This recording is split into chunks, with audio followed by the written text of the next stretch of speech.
സഹോദരി സഹോദരൻ,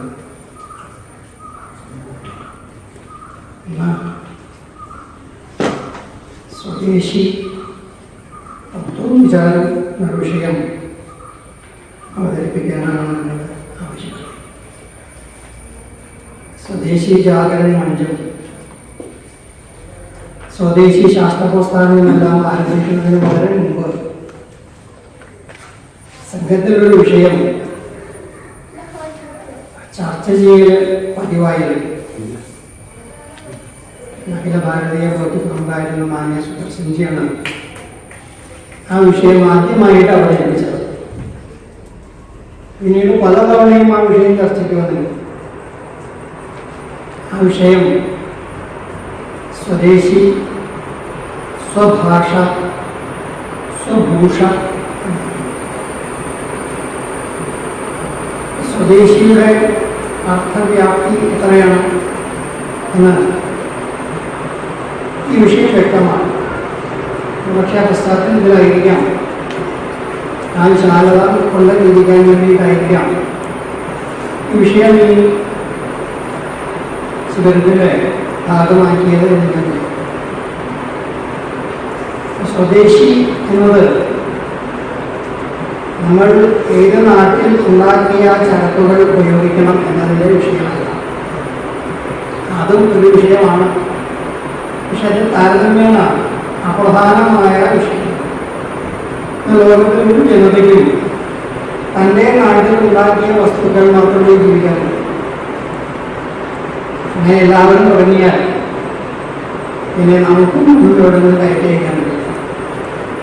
ഈ കയറ്റുമതി ഇറക്കുമതി എന്ന് പറയുന്ന വാണിജ്യം, വ്യാപാരം ഒരിക്കലും എന്നേക്കുമായിട്ട് ലോകത്ത് വന്നു. അതിൽ പോകുന്നത്.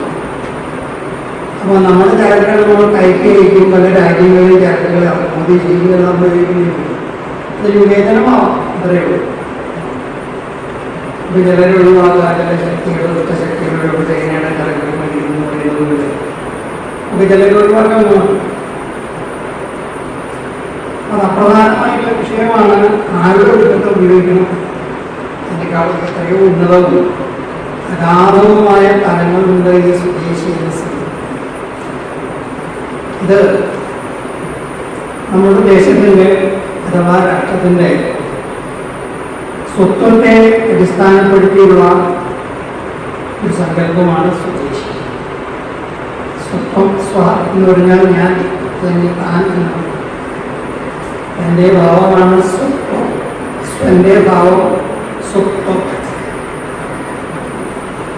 അപ്പോൾ നമ്മുടെ സ്വത്വം, നമ്മുടെ തന്മ, നമ്മുടെ അസ്മിത, ഭാരതത്തിൻ്റെ അസ്മിത അല്ലെങ്കിൽ ഭാരതത്തിൻ്റെ ആത്മാവ് എന്ന് വേണമെങ്കിൽ പറയാം. അതിലാണ് ഊന്നൽ. ഈ ഭാരതത്തിൻ്റെ ആത്മാവിനെ ഉൾക്കൊണ്ടിരിക്കുകയും ഭാരതത്തിൻ്റെ ആത്മാവിൽ ജീവിക്കുക, ആത്മാവായിട്ട് ജീവിക്കുക. ഇതാണ് സ്വദേശി ആദർശത്തിൻ്റെ പൂർണ്ണരൂപം. ബാക്കിയാണ് അംഗോപാംഗങ്ങളായിട്ട് വന്നു. ഇതാണ് നോക്കുക. അപ്പൊ എന്താണ് നമ്മുടെ സ്വത്വം? അങ്ങനെയൊരു സ്വത്വം നമുക്കുണ്ടോ? ഇല്ല എന്ന് പറയുന്ന ആളുകളിൽ നിന്നും കാണാൻ സാധിക്കും. നമ്മളുണ്ട് എന്ന് തന്നെ വിചാരിക്കും. ഓരോ രാഷ്ട്രത്തിനും അങ്ങനൊരു സ്വത്വമുണ്ട്. അല്ലെങ്കിൽ അതൊക്കെ വേറെ വേറെ രാഷ്ട്രങ്ങളായിട്ടായിരിക്കും.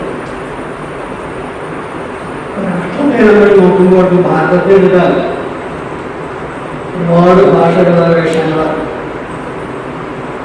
ഭക്ഷണ സമ്പ്രദായത്തിൽ ഒരുപാട് വൈരുദ്ധ്യങ്ങൾ, ഇങ്ങനെ അത്യന്തം വൈരുദ്ധ്യപൂർണമായ ഒരു ജനതയായിട്ടാണ് ഭാരതത്തെ നമ്മൾ കാണുന്നത്.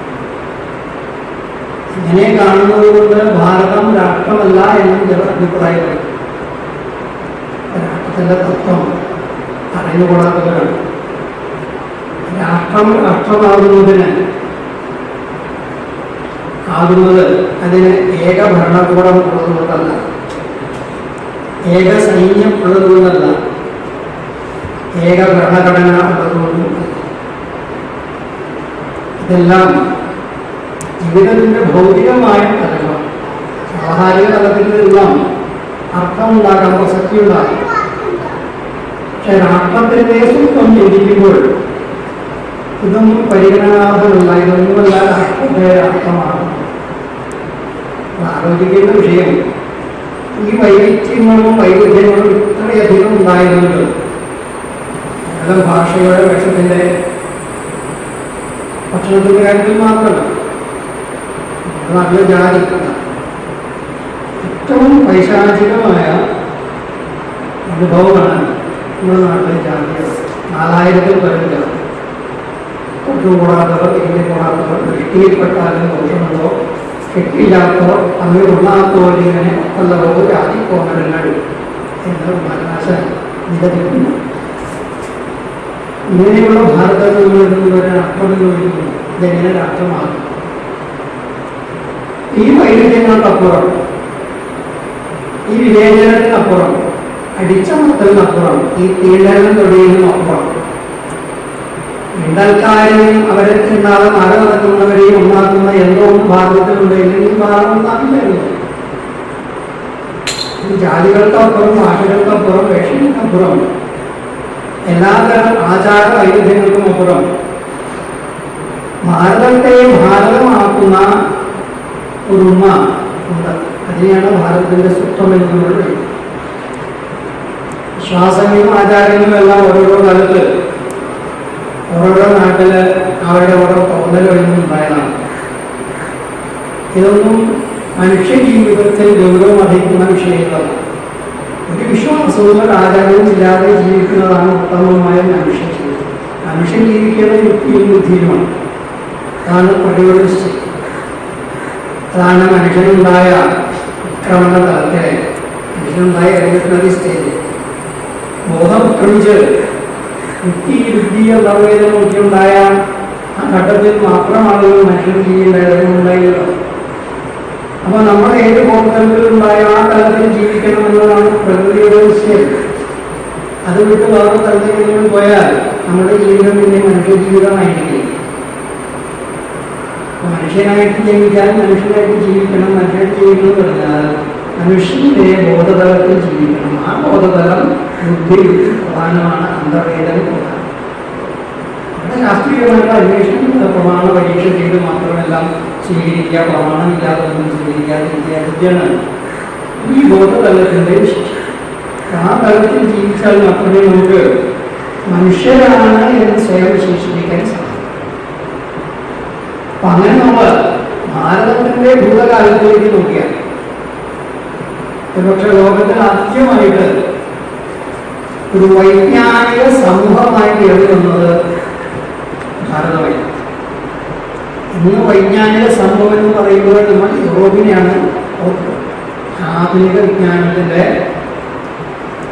ഉത്ഭവസ്ഥാനമായ യൂറോപ്പ്. 400 കൊല്ലത്തിന്റെ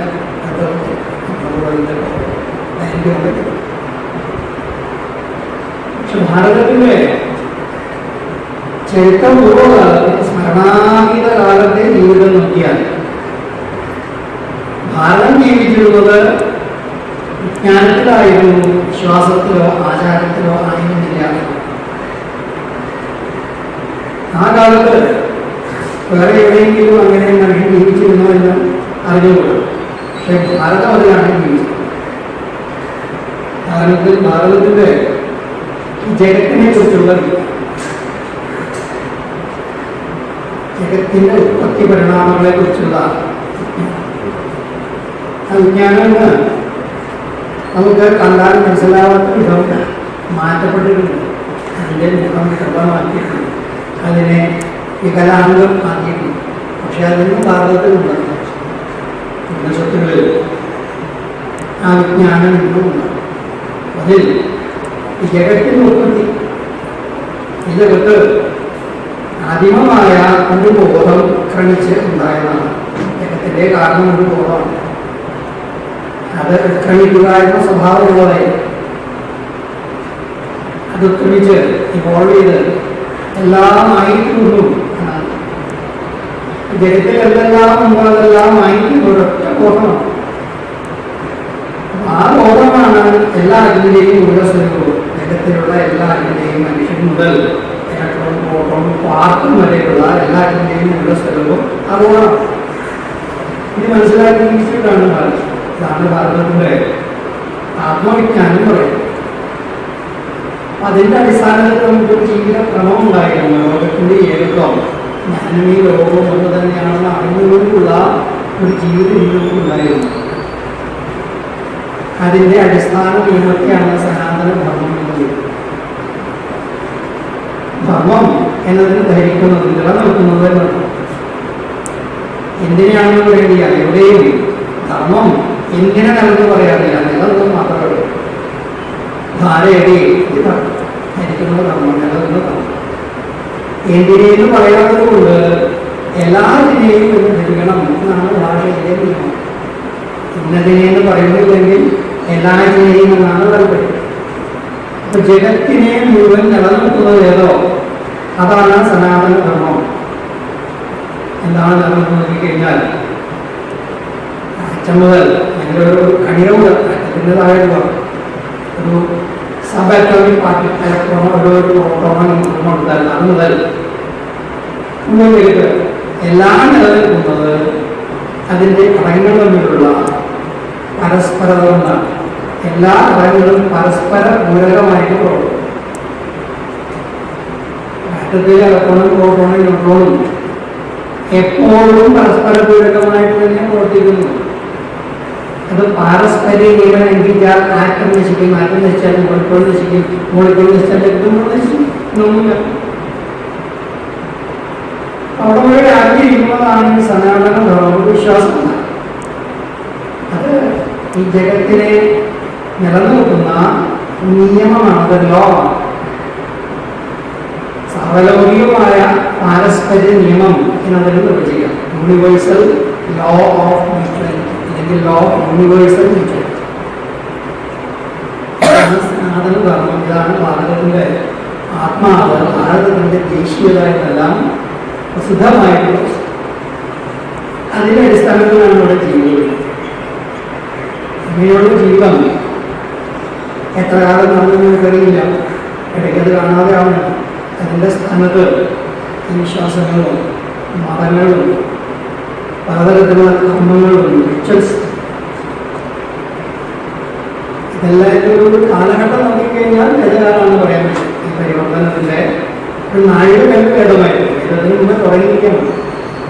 വേദം വന്നപ്പോഴാണ് ധർമ്മം എനിക്ക് യാഗം എന്നാക്കിയത് എന്ന് പറഞ്ഞ അർത്ഥമില്ലാണ്ട് യാഗം അപ്പം തന്നെ ഹൈജാക്കിയിട്ട് യാഗം യാഗാദികളുടെ ധർമ്മമാണ്. യാഗം മുതലായത് പശുവിനെ ആൾക്കാർ അടക്കി പിടിച്ച് ശ്വാസം മുട്ടിച്ച് കുഴച്ച് വരുന്ന മർമ്മ ഓരോന്ന് അടിച്ചടിച്ച് പരത്തി അനങ്ങാമെല്ലാണ്ടാക്കിയിട്ട് അതിൻ്റെ ഹൃദയം മുതൽ ഓരോ അവയവം അതാണ് ശ്വാരംഭനം എന്ന് പറയുന്നത്. പക്ഷേ ഒരുപാട് യാഗങ്ങൾ ഓരോ അടയ്ക്കും മനുഷ്യത്തിന് ചെന്നൊരു കാര്യം. ഇങ്ങനെയെല്ലാമുള്ള യാഗങ്ങൾക്ക് ധർമ്മം വരെ അധർമ്മത്തിന് ധർമ്മത്തിൽ വരാം. ധർമ്മം ഉണ്ടായി ചെയ്യാൻ ധർമ്മം എന്താണ് ആൾക്കാർ ധർമ്മം ഇപ്പോഴാക്കാനും ധർമ്മം എന്താണെന്ന് ആർക്കറിയാതെ. സനാതന ധർമ്മം എന്നാൽ അത് ഈ സാർവലൗകികമായ പാരസ്പര്യ നിയമമാണ് എന്ന ഇന്നങ്ങളോട് ധർമ്മം. ഇനി മതത്തിൻ്റെ പേരായി കാലം കഴിഞ്ഞിട്ട് ഒരുപാട് മതങ്ങൾ പിന്നാലെയുണ്ട്. അതിനെല്ലാം ധർമ്മം പേരായി. മതം പ്രചരിപ്പിക്കുന്നവർക്ക് ധർമ്മപ്രചാരകൻ എന്ന പേരായി. പാർട്ടിക്കൊക്കെ ധർമ്മപ്രചാരകൻ എന്നാണ് പേര്. ധർമ്മം പ്രചരിപ്പിക്കുന്ന ആളുകൾക്ക് ധർമ്മപ്രചാരകൻ എന്ന് പേര്. ഇങ്ങനെയുള്ള വൈപരീത്യത്തിൻ്റെ ശബ്ദാർത്ഥങ്ങളെല്ലാം നഷ്ടപ്പെട്ടു. ബാക്കിയില്ലാത്ത അർത്ഥം കൽപ്പിച്ച് അർത്ഥം ലോപിച്ച് ഭാഷ പറഞ്ഞാൽ മനസ്സിലാക്കാം. ഇത്തരത്തിലൊരു മർമ്മപ്രധാനമായ അർത്ഥത്തിൻ്റെ ആത്മാവിനെ സംബന്ധിക്കുന്ന പറഞ്ഞാൽ അർത്ഥം മനസ്സിലാവാത്തത്.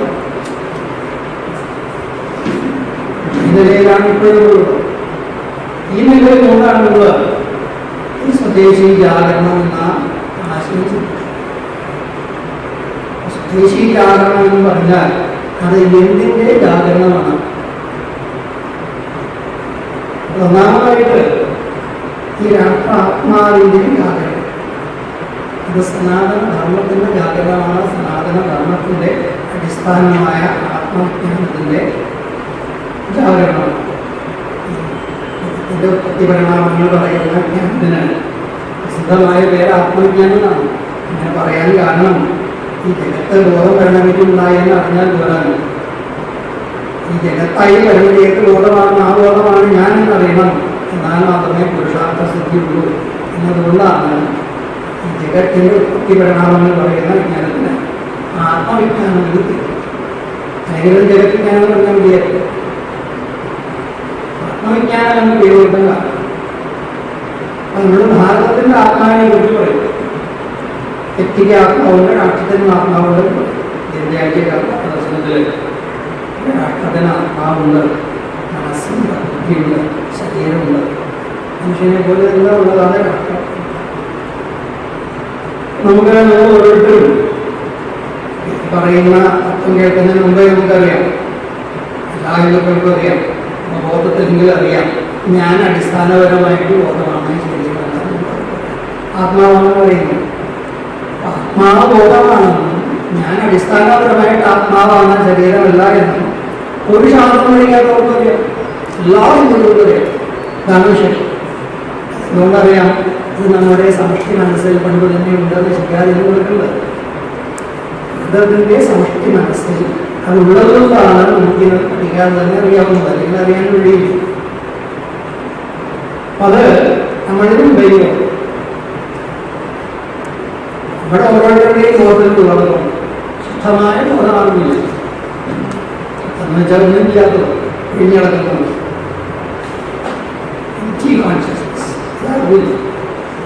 എല്ലാവരുടെയും ബോധത്തിൽ ഉള്ളതുകൊണ്ട് ഒരു കണ്ടന്റ് ഉള്ളടക്കത്തോട് കൂടിയ ബോധമാണ് എല്ലാവർക്കും.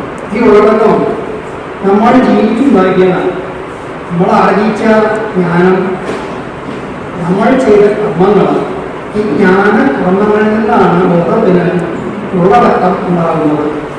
നമ്മൾ എന്തെങ്കിലും വിഷയം അറിയുമ്പോൾ നമ്മുടെ ബോധത്തിൽ നിന്ന് ചെയ്യുന്ന സംസ്കാരം, കർമ്മം ചെയ്യുമ്പോൾ കർമ്മ സംസ്കാരം, ഇങ്ങനെ ജ്ഞാന സംസ്കാരവും കർമ്മ സംസ്കാരവുമാണ് നമുക്ക് ബോധത്തിന് ഉള്ളടക്കമായിട്ടുള്ളത്. അറിയുള്ളൂ. പിന്നെ ഈ ബോധത്തിന് വന്നുകൊള്ളുന്ന ഉള്ളടക്കത്തിന് ശാസ്ത്രത്തിലൊരു കുരുവത് വ്യാകൃതി, വ്യാകരിക്കാൻ വിസ്തരിക്കണം. അപ്പോൾ ബോധം വിസ്തരിക്കുന്നു. ബോധം അതിൽ ഇല്ലാത്ത ഘടകങ്ങളെ ഉൾക്കൊണ്ട് വളരുന്നു എന്ന് പറയാം. സമ്പന്നമായിട്ടിരുന്നു, ദിവസം തോറും അധികാധികം സമ്പന്നമായിട്ടിരുന്നു ഓരോരുത്തരുടെയും ഉള്ളടക്കുന്നത്. ഇത് ജ്ഞാനം കൊണ്ട് കർമ്മങ്ങൾക്കുണ്ടാവും. ജ്ഞാനവും കർമ്മവും രണ്ട് വിധമാണെന്ന് എല്ലാവർക്കും അറിയാമല്ലോ. യഥാർത്ഥ ജ്ഞാനമുണ്ട്, യഥാർത്ഥ ജ്ഞാനം, തെറ്റായ ധാരണ, തെറ്റിദ്ധാരണ. യഥാർത്ഥമായ ജ്ഞാനം അല്ലെങ്കിൽ സമ്യജ്ഞാനം ഈ ബോധത്തെ ശുദ്ധമാക്കുന്നു, ബോധത്തിന് ഉത്കർഷം വരുന്നു. തെറ്റിദ്ധാരണകൾ അല്ലെങ്കിൽ വിപരീത ജ്ഞാനം അല്ലെങ്കിൽ മിഥ്യാജ്ഞാനം ബോധത്തിന് അപകർഷം ഉണ്ടാകുന്നു, ബോധത്തെ തരം താഴ്ത്തുന്നു. അതുപോലെ സത്കർമ്മങ്ങളുണ്ട്, ബോധത്തിന് ഉന്നതി ഉണ്ടാകുന്നു. ദുഷ്കർമ്മമുണ്ട്, അധപ്പതനം.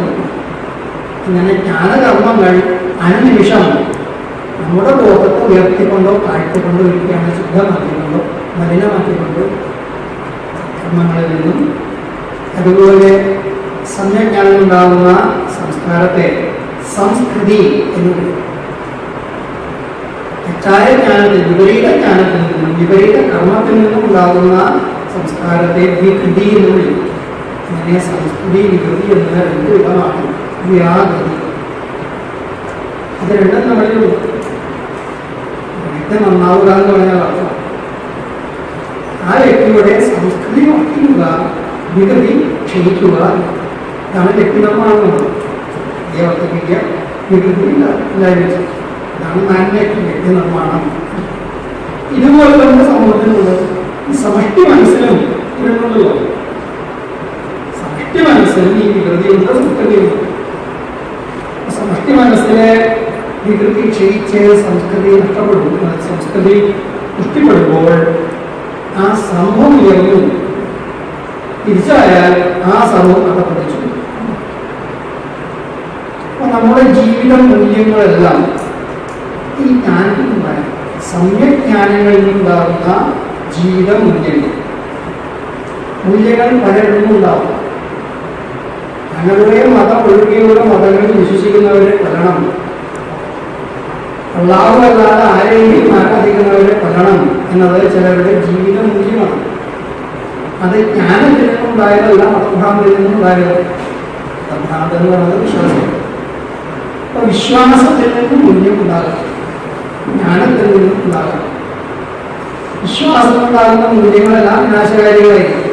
കാരണം വിശ്വാസം പ്രമാണശൂന്യമാണ്, അതിനൊരു പ്രമാണമില്ല. അപ്പൊ അത് വിപരീത ജ്ഞാനമാണ്. വിശ്വാസം എപ്പോഴും വിപരീതമാണ്. അതുണ്ടാകുന്ന മൂല്യങ്ങൾ തന്നെ വിപരീതമായിരിക്കും.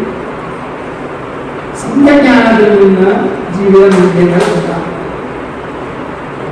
ഇത് സംസ്കാരം എന്ന് നമ്മൾ വിളിക്കുന്ന സംസ്കാരത്തിന്റെ സവിശേഷത. അതിന്റെ മൂല്യങ്ങൾ സമ്യജ്ഞാനത്തിൽ നിന്നുണ്ടായതാണ്. ആ മൂല്യങ്ങൾ അനുസരിച്ച് ജീവിച്ചാൽ വ്യക്തിക്കും നിലയുണ്ടാവും, സമാജത്തിനും നിലയും. അതിന് അഭിവൃദ്ധി ഉണ്ടാവും. എല്ലാത്തിലും നാനാമുഖമായ അല്ലെങ്കിൽ സർവതോമുഖമായ അഭിവൃദ്ധി അതുകൊണ്ടുണ്ടാവും. അത് ജീവിച്ചാൽ രാഷ്ട്രത്തിൽ വൈഭവം. വൈഭവത്തിന് കാരണം ഈ സമ്യജ്ഞാനത്തിൽ നിന്നുണ്ടാകുന്ന മൂല്യങ്ങളെ ആസ്വദിച്ചുള്ള ജീവിതമാണ്. വൈഭവം ഇല്ലാതെയാക്കാൻ കാരണം രാഷ്ട്രങ്ങൾ ജീവിക്കാൻ നശിക്കാനുള്ള കാരണം അസമ്യജ്ഞാനത്തിൽ നിന്ന്, മിഥ്യാജ്ഞാനത്തിൽ നിന്ന്, അല്ലെങ്കിൽ വിപരീത ജ്ഞാനത്തിൽ നിന്ന്, വിശ്വാസങ്ങളിൽ നിന്നുണ്ടാകുന്ന മൂല്യങ്ങളെ അടിസ്ഥാനപ്പെടുത്തി. അപ്പൊ നമ്മുടെ ഈ ജീവിത ദർശനത്തിൽ നിന്നാണ് ജീവിതചര്യകളും എല്ലാ ജീവിതങ്ങളും നമ്മുടെ ഉത്പാദന പ്രക്രിയയും വിതരണ പ്രക്രിയയും നമ്മൾ പണം സമ്പാദിക്കുന്നതിനും പണം ചെലവാക്കുന്നതിനും എല്ലാം ഈ സംസ്കാരത്തിന്റെ മുദ്രയുണ്ട്. ഈ സംസ്കാരത്തിന്റെ സ്വാധീനമുണ്ട്. എന്ത് ഉത്പാദിപ്പിക്കണം? താമസം. ഇന്നത്തെ ഉത്പാദന രീതി നോക്കിയാൽ എന്ത് നോക്കിയിട്ടാണ് ഉത്പാദനം നടത്തുക? ആവശ്യം നോക്കിയിട്ടാണോ? ധാർമ്മികമായ ഉത്പാദനം, ആവശ്യങ്ങൾ നിറവേറ്റാണ് ഉത്പാദനം. എന്താണോ വേണ്ടത് അത് ഉത്പാദിപ്പിക്കുക, അത് ഗവൺമെന്റ് ചെയ്യും. അതാണോ നടക്കണമെന്നില്ല. എന്തെങ്കിലും ഉത്പാദിപ്പിക്കും, അതിനാവശ്യം കൃത്രിമമായിട്ട് സൃഷ്ടിക്കും. പരസ്യങ്ങൾ കൊടുത്ത് പലതരത്തിൽ ആളുകളുടെ മനസ്സിനെ മയക്കി ഹിപ്നോട്ടൈസ് ചെയ്ത് അതിനാവശ്യം ഉണ്ടാക്കി അത് വിറ്റഴിക്കും. ഇതാണ് ഉത്പാദന വിധം. ഇത് അധർമ്മം. ഈ അധർമ്മത്തെ വെച്ച് തോൽപ്പിക്കാൻ പാടില്ല. ഉത്പാദനം രംഗത്ത് അധർമ്മത്തിന്റെ വാഴ്ച നടത്തുന്നത് ഇങ്ങനെയാണ്. ബാക്കി അന്യായകരയിലാണെങ്കിലും ആയിരങ്ങളോ അതല്ല, ദൈവമായിട്ട് സിദ്ധാന്തപരമായിട്ട് തന്നെ നടക്കുന്ന പൊട്ടിയ അധർമ്മമാണ് ഉൽപ്പന്നത്തിന് ആവശ്യമുണ്ടാക്കുക. ആവശ്യമുണ്ട് ഇതൊന്നും വാങ്ങിക്കാൻ നിർബന്ധിതരാണ്. മനസ്സിനെ ആവശ്യമാക്കി. ശരിക്കും പറഞ്ഞാൽ ഹിപ്നോട്ടിസമാണ്. ഈ പരസ്യങ്ങൾ മുഴുവൻ ഹിപ്നോട്ടിസമാണ്. ഈ തരത്തിലുള്ള ഉത്പാദന വിതരണ വ്യവസ്ഥയുണ്ടായാൽ എന്തായാലും സമൂഹത്തിന്റെ സാംസ്കാരിക തലത്തിൽ സംഭവിക്കാം, ആധ്യാത്മിക തലത്തിൽ സംഭവിക്കും, സമാജ ആത്മാവിന് എന്ത് സംഭവിക്കും, വ്യക്തിയുടെ ആത്മാവിന് എന്ത് സംഭവിക്കും? എല്ലാം ദുഷിക്കും, എല്ലാം എണ്ണിക്കും, എല്ലാം മലിനമാകും.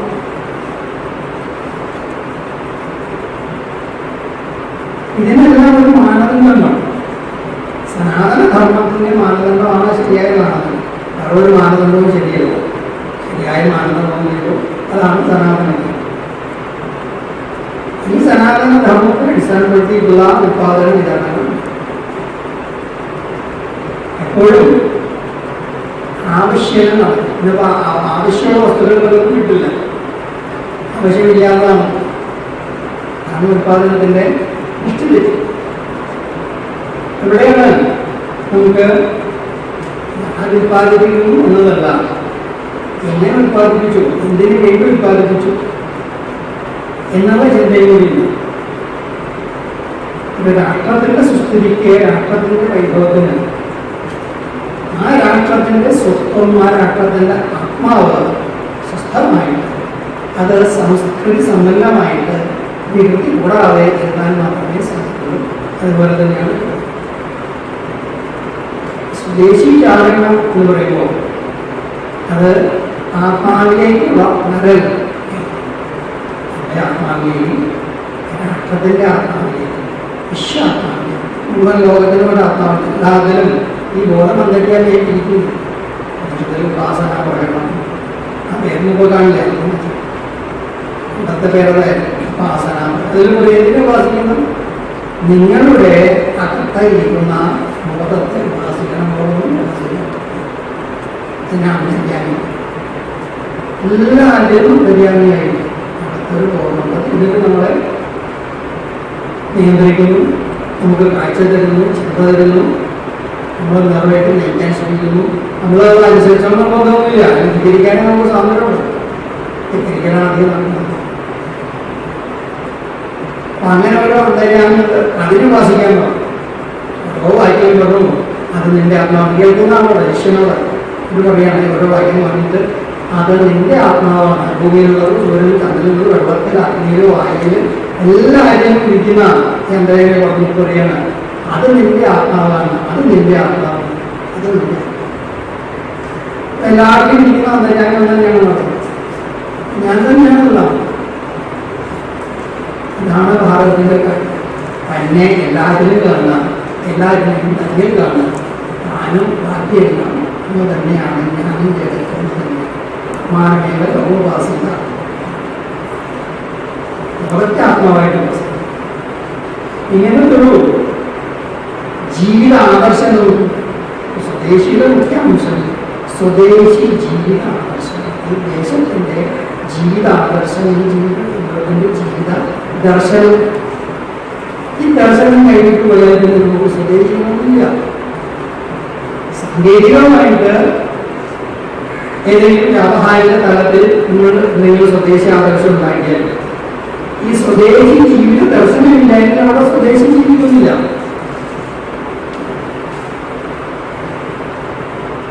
വിശദാംശങ്ങളാണ്. അടിസ്ഥാന തത്വം ഈ സ്വദേശി ജീവിത ദർശനം. അതിന്റെ അടിസ്ഥാനത്തിൽ ചിന്തിച്ചിട്ടാണ് ബാക്കി വ്യാവഹാരിക തലങ്ങളിൽ എങ്ങനെ സ്വദേശി ആദർശം പാലിക്കണമെന്ന് തീരുമാനിക്കണം. ഇതിൽ നിന്നാണ് ബാക്കിയുള്ള വ്യാപകമായത് ഈ ജീവിതാദർശം, ജീവിത ദർശനം. ബാക്കിയെല്ലാം ഇതിനുണ്ടാവും. ഇത് ഉത്പാദനങ്ങൾ മാത്രമല്ല, സാമ്പത്തിക പ്രശ്നങ്ങൾ മാത്രമല്ല, രാജനീതി അങ്ങനെ തന്നെ ഉണ്ടാവണം, സാമൂഹ്യശാസ്ത്രം അങ്ങനെ തന്നെ ഉണ്ടാവണം, അർത്ഥശാസ്ത്രം അങ്ങനെ തന്നെ ഉണ്ടാവണം. ഇതെല്ലാം അങ്ങനെ തന്നെ ഉണ്ടാകുമ്പോഴാണ് ആ രാഷ്ട്രം ജീവിക്കുന്നു എന്ന് പറയാൻ പറ്റും. അപ്പൊ രാഷ്ട്രത്തിന്റെ രാജനീതിയും അതിന്റെ സമൂഹശാസ്ത്രവും അർത്ഥശാസ്ത്രവും എല്ലാം അതിന്റെ ജീവിത ദർശനം അല്ല എങ്കിൽ ആ രാഷ്ട്രം ജീവിക്കുന്നു എങ്ങനെ പറയും? അവിടെ രാഷ്ട്രം ജീവിക്കുന്നില്ല, മനുഷ്യൻ ജീവിക്കുന്നുണ്ട്. അവർ രാഷ്ട്രമായിട്ട് ജീവിക്കുന്നില്ല, അവർ ആൾക്കൂട്ടമായിട്ട്. രാഷ്ട്രമാകണമെങ്കിൽ ആ ജനതയ്ക്ക് ജീവിക്കാനുള്ള ദർശനം, ആ ദർശനം ആ ജനത ജീവിക്കുന്നുണ്ടെങ്കിൽ മാത്രമേ അവരെ വാസ്തവത്തിൽ രാഷ്ട്രമെന്ന് വിളിക്കാൻ സാധിക്കൂ. ഇതിന്റെ അടിസ്ഥാനത്തിൽ ജീവിതത്തിന്റെ എല്ലാ വ്യാവഹാരിക തലങ്ങളെയും ചിന്തിക്കുക. അങ്ങനെ ചിന്തിച്ചിട്ടാണ് നമ്മൾ ഏത് രാഷ്ട്രത്തിന്റെ ഉൽപ്പന്നങ്ങൾ ഉപയോഗിക്കണം എന്നത് വരെയുള്ള തീരുമാനത്തിലേക്ക് എത്തും. ഇത് ഗാഠമായിരുന്നു ദർശനം. ശരിക്കും ആത്മതത്വത്തിൽ, ആത്മവിജ്ഞാനത്തിൽ അധിഷ്ഠിതമായ ഈ ദർശനം, ജീവിതദർശനം. ഇതിന് നമുക്ക് ഭാരതത്തിന്റെ ഏത് തന്നെ വിവാദങ്ങളും അദ്ദേഹത്തിന്റെ നമ്മൾ കലയെടുത്താലും സാഹിത്യം എടുത്താലും അവിടെ എന്തെടുത്താലും ഇതിൻ്റെ എല്ലാം എടുക്കുന്ന ആത്മതത്വം, ആത്മദർശനം തന്നെയാണ്, ആത്മവിജ്ഞാനം എല്ലാവരും. അതാണ് ഭാരതത്തിന്റെ പ്രത്യേകത. ഏതെടുക്കുമ്പോൾ എല്ലാത്തിൻ്റെയും അടിത്തറ ആത്മാവാണ്, ഈ ആത്മദർശനമാണ് ആത്മജ്ഞാനം. ഇങ്ങനെയൊരു സംഭവം ലോകത്തിൽ വേറെ ഇന്നത്തെ ആസ്പദമാക്കി എല്ലാവരും സാഹിത്യം കഴിയില്ല. പക്ഷെ നമുക്കിവിടെ ജീവിതമുള്ളത് ആത്മാവിന്റെ ജീവിതമാണ്, ശരീരത്തിന് മാത്രം ജീവിതം. ഇതായിരുന്നു ഭാരതത്തിന്റെ വിശേഷം. അങ്ങനത്തെ ആത്മജ്ഞാന അധിഷ്ഠിതമായ വ്യവസ്ഥിതി ഉണ്ടാക്കി കൊണ്ടുവരണം. ആ വ്യവസ്ഥയുടെ ഭാഗമായിരിക്കും ഇവിടെ ഈ സ്വദേശി ജാഗരണം, സ്വദേശി ശാസ്ത്രപ്രസ്ഥാനത്തിൻ്റെ ശാസ്ത്രത്തിൻ്റെ സ്വദേശി ദേശീയം എന്നിരിക്കുന്നത്. ശാസ്ത്രത്തിൽ നിന്നും വിനയങ്ങളുണ്ടാവില്ലേ, ശാസ്ത്രത്തിൽ നിന്നും ദർശനം ഉണ്ടാവില്ലേ, തത്വചിന്ത ഉണ്ടാവില്ലേ. ശാസ്ത്രം സാർവലൗകികമാണ് എന്ന് പറഞ്ഞാലും സ്വന്തമായി ശാസ്ത്രമുള്ളവരും സ്വന്തമായി ശാസ്ത്രമില്ലാത്തവരും എപ്പോഴും രണ്ട് തട്ടിൽ തന്നെ ഉണ്ട്. സാധാരണ പറഞ്ഞാൽ ഒരു രാഷ്ട്രം കരുപ്പിടിപ്പിച്ച് കൊണ്ടുവന്ന ശാസ്ത്രത്തിന് നമുക്കൊരു അവകാശമില്ല, നമ്മളതിന് വേണമെങ്കിൽ വിലക്ക് വാങ്ങിക്കാൻ മാത്രം ടെക്നോളജിയിൽ വിലക്ക് ഇതിങ്ങനെ വിലക്ക് വാങ്ങിയിട്ട് ജീവിക്കുന്ന ജനതയ്ക്ക് എന്താ ഭാവി? സ്വന്തമായിട്ട് വിജ്ഞാനം വേണം, സ്വന്തമായിട്ട് സാങ്കേതിക വിദ്യ വേണം, സയൻസ് ടെക്നോളജി സ്വന്തമായിട്ട് ഇതെല്ലാം മൗലിക പ്രതിഫലമുണ്ടാകും. അതുണ്ടാകണമെങ്കിൽ പ്രതിപറ്റിയാലും മൗലികമാകാൻ അവസരം കൊടുക്കണം. മൗലിക ചിന്തയുടെ അടിസ്ഥാനത്തിൽ ജീവിക്കുന്നവരുടെ പ്രതിഭയ്ക്ക് മാത്രമേ മൗലികത്വം ഉണ്ടാവുള്ളൂ. വിശ്വാസിയുടെ ചിന്തയ്ക്ക് മൗലികത്വം ഉണ്ടാവില്ല, കടം വാങ്ങിക്കുന്നവൻ്റെ ചിന്തയ്ക്ക് മൗലികത്വം ഉണ്ടാവില്ല. ആത്മാവിനെ അറിഞ്ഞ ആത്മാവിനെ ജീവിക്കുന്നവന് മാത്രമേ വൈചാരികമായ മൗലികത്വം ഉണ്ടാവൂ. അതില്ലാത്തതുകൊണ്ടാണ് നമുക്ക് വിജ്ഞാനത്തിൽ പോയി കുറച്ച് നിൽക്കാൻ സാധിക്കും. നമ്മുടെ വൈജ്ഞാനികന്മാരിൽ പോലും അന്ധവിശ്വാസം കാണും, ദുരാചാരങ്ങൾ. എന്തുകൊണ്ടാണ്? ശാസ്ത്രത്തെ അന്ധവിശ്വാസം പ്രചരിപ്പിക്കാൻ മാധ്യമമായിട്ടുള്ള ഒരു ഉപകരണമാക്കുന്നു പല ശാസ്ത്രത്തിൽ. പരിഹാസ്യമായിട്ടുള്ള അവസ്ഥ സ്വദേശാവസ്ഥ മനസ്സിലാക്കുന്ന ഒരു വിഷയം. ഞാൻ അന്ധവിശ്വാസങ്ങളുടെ പ്രചാരണം ഈ സ്വദേശി എന്ന് പറയുന്ന ആശയം, അതിലെ സ്വ എന്ന് പറയുന്ന ആ ആശയം, ഇതാണ് നമ്മൾ. ഞാൻ എന്ന് പറഞ്ഞാൽ എൻ്റെ സ്വത്വമാണ്, ഞാൻ എന്ന് പറഞ്ഞ ആത്മാവാണ്, ഭാരതം എന്ന് പറഞ്ഞ ആത്മാവാണ്.